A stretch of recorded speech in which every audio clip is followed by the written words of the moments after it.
Cheat is a very cool game that you can play with your clients, and I play a fair amount at work. Essentially, it's a very simple game. It's got its own Wikipedia page, and you can kind of wrap your head around the rules in literally just a minute or two. Basically, you get a 52 deck of cards. You divide that up evenly amongst three or more people, and the goal is just to get rid of your cards by placing them in the middle as quickly as possible. First person to get rid of their cards is the winner. You go sequentially when you're putting them down. You have to say what you're going to put them down. You put them down face down, starting with aces, going to twos, going to threes, etc., until you go to kings, and then you go back to aces.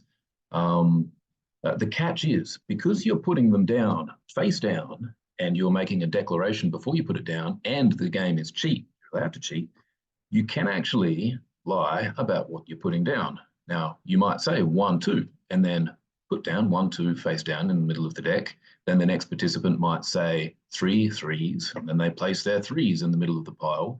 But then the third person might say 3 fours, and perhaps because they don't have any fours, or perhaps because they just want to try and do something sneaky, they might put down 3 entirely different cards in the middle of the deck.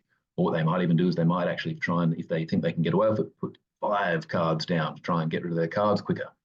Every single time someone has a turn, the other players have the ability, if they wish, to say, cheat. I think you just cheated. I don't believe you put down what you said you put down. When this happens, we turn the cards over that just got placed. If the person who calls cheat correctly calls cheat, then the entire deck goes back to the person who just got caught cheating and they have to start again. However, if you called cheat, we turn over those cards and that person was actually telling the truth, then the entire deck goes back to the person who incorrectly called cheat.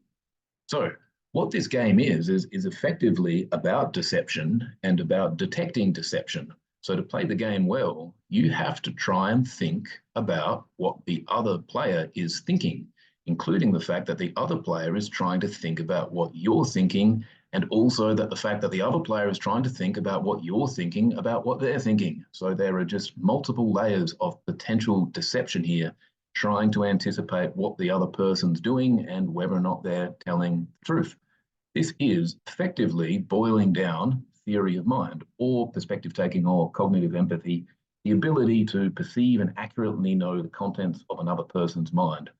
And like any sort of cognitive skill, you have the idea that if you practice this enough, you will get better at it. So if you play the game cheat, you exercise theory of mind, you will get better at being able to do that in other contexts. Now, the other thing going on when you play the game cheat, because you're not just trying to detect deception in others, you're also trying to get away with deception yourself. And this is very, very hard to do because every time you go to cheat, it's often quite exciting or exhilarating. And the problem with that is that exhilaration can often leak out onto your face, and then other people can tell you're doing something sneaky, and they call cheat and you get caught. So the best way to get away with that is to try and literally keep yourself calm. And then that calmness will be expressed on your face, and then nobody else is able to tell that you're cheating.